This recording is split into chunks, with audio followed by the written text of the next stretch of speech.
Hey guys, welcome to my first Python tutorial on YouTube. I wanted to start making Python tutorials because I'm actually learning the Python programming language myself, and I wanted to get some experience making screencasts on YouTube and see if it would help other people learn the language also.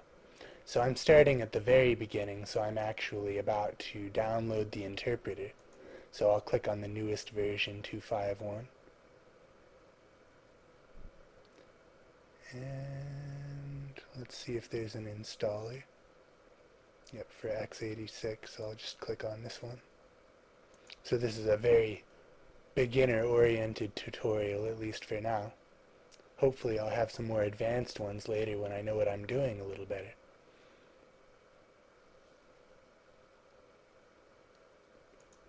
Open that up. We'll install it for all users, put it in Python 25.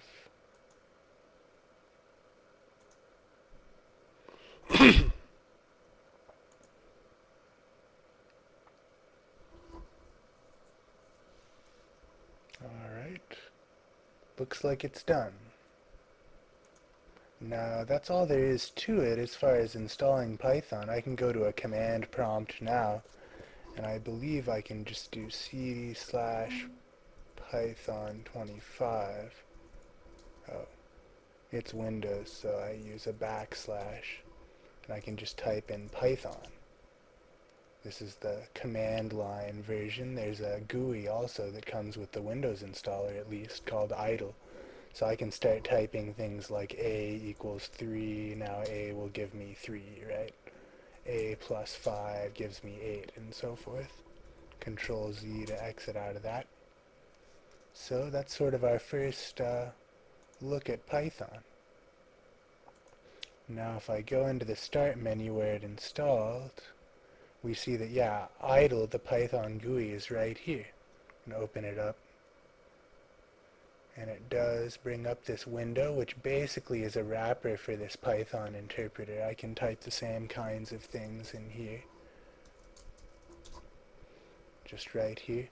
Pretty nice. This new brand of, I guess relatively new, interpreted languages that have interactive loops going on is really nice. I think it allows you to do all your experimentation inside an interactive session with the language rather than having to actually like write a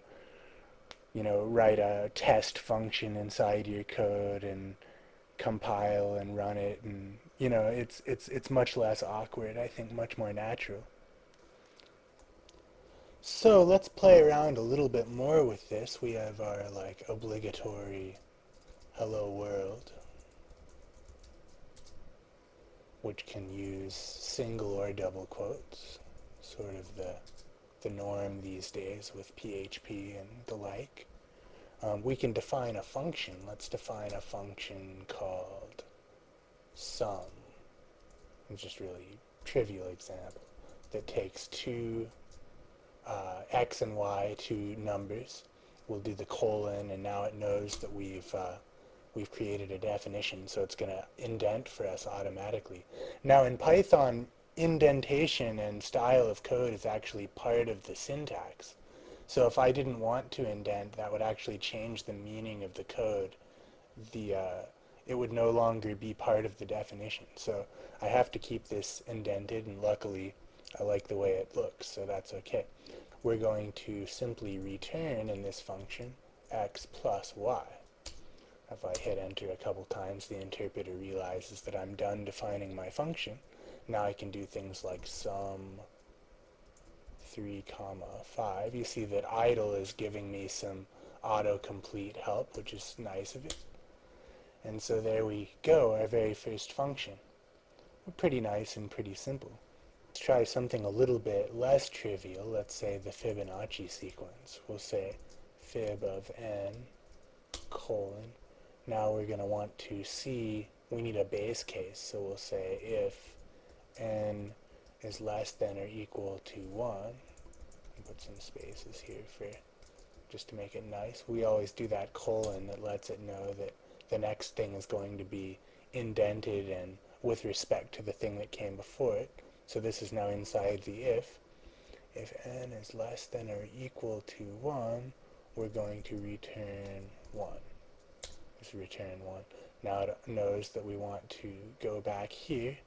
We say else. Oh no. I forgot my colon. Let's try that again. Fib of n. If n less than or equal to 1, return 1, else, colon. There we go. Oh, sorry. Got off the screen. By the way, I haven't seen a YouTube screencast where I could read the text. YouTube does this, terrible but necessary thing where it shrinks your video down to a very low resolution. People don't seem to accommodate that when they create screencasts, so they just have pictures of their whole screen that become completely unreadable. I'm using Camtasia Studio, which has built-in feature called Auto Pan, which is really nice. Wherever my mouse goes, it'll automatically follow. So I hope to see more of that kind of thing on YouTube, since so far I can't see much of anything. Where screencasts are concerned, my vision is bad enough these days. So, okay, our Fibonacci, but I digress. So, in the case where n is greater than 1, we're going to return, and we want to do some recursion here, fib of n minus 1 plus fib of n minus 2. And that's our whole definition. Let's try that. Fib of 0, fib of 1, fib of 3, let's say. 4. Yeah, seems to be working. Maybe we can print all of them swiftly. Let's see. For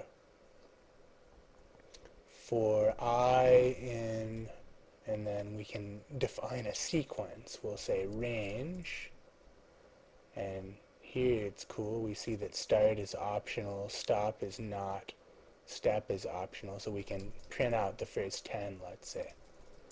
We're going to say print fib of I. There it is, the first 10 Fibonacci's. And something kind of strange, but I guess probably good about Python is we could have, if we wanted them all on one line, we could have said print fib I and then a comma. And then it still puts spaces there, so it's, I guess, trying to be sort of human for us and assume we don't want to smash all the characters together. So that's been, I guess, sort of a good initial look at Python. Thanks for watching.